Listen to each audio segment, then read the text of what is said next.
lang nakabuntot kay Atty. Alan, di ba? Bitawan mo nga ako. Ano ba kailangan mo sa akin? Sabihin mo sa boss mo, ha? Hindi siya sumasagot. Nag-resign na ako sa kanya.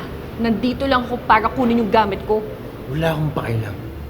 Sabihin mo sa boss mo, kailangan ko ng pera.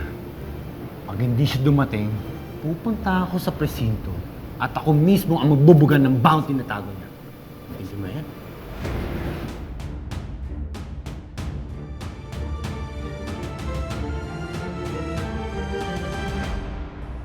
Ano bang nirereklamo mo sa Dole? Separation pay? Benefits? Ang kapal naman ang mukha mo. Hinihingi ko lang ho nararapat sa akin. Pinaghirapan ko yun. Pinaghirapan? Gusto mo bang magkwentahan tayo? Pwede ko naman ilabas yung mga listahan ko ng mga advance mo, utang mo sa akin. Ang galing kaya ng abogado ko.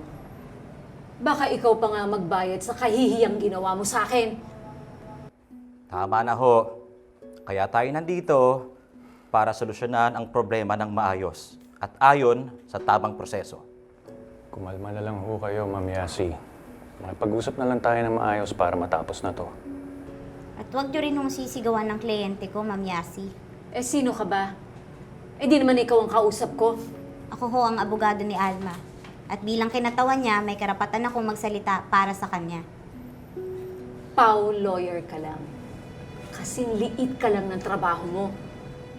Alam ko naman na hindi seryoso ang pagtulong mo dyan sa babaeng yan. Dahil ginagawa mo lang naman ang trabaho mo bilang Pau lawyer. Tama na ho!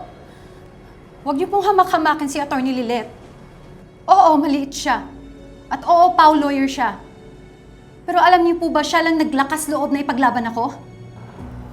Libre man ang serbisyo niya. Hindi mababayaran ang malasakit at puso niya. Kaya huwag niyo pong isipin magpapatalo kami sa pang-aabuso niyo.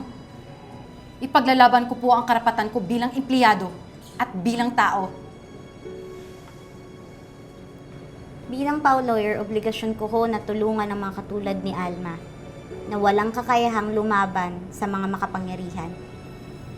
At para lang din ho alam ninyo, kapag handa na ho kami ng complaint sa Dole, kung hindi ho maayos ang usapan dito, idadaanin na lang ho namin sa Voluntary Arbitration o NLRC proceedings kung kinakailangan. At kung ipipilit nyo pa rin ho, yung sinasabi nyo, sige ho. Meron naman ho kaming sapat na ebidensyang makakapagpatunay ng hindi nyo makataong pagtrato kay Alma at sa iba nyo pang mga empleyado. Let's proceed with the mediation process calmly. If this escalates further, we'll let the appropriate authorities decide.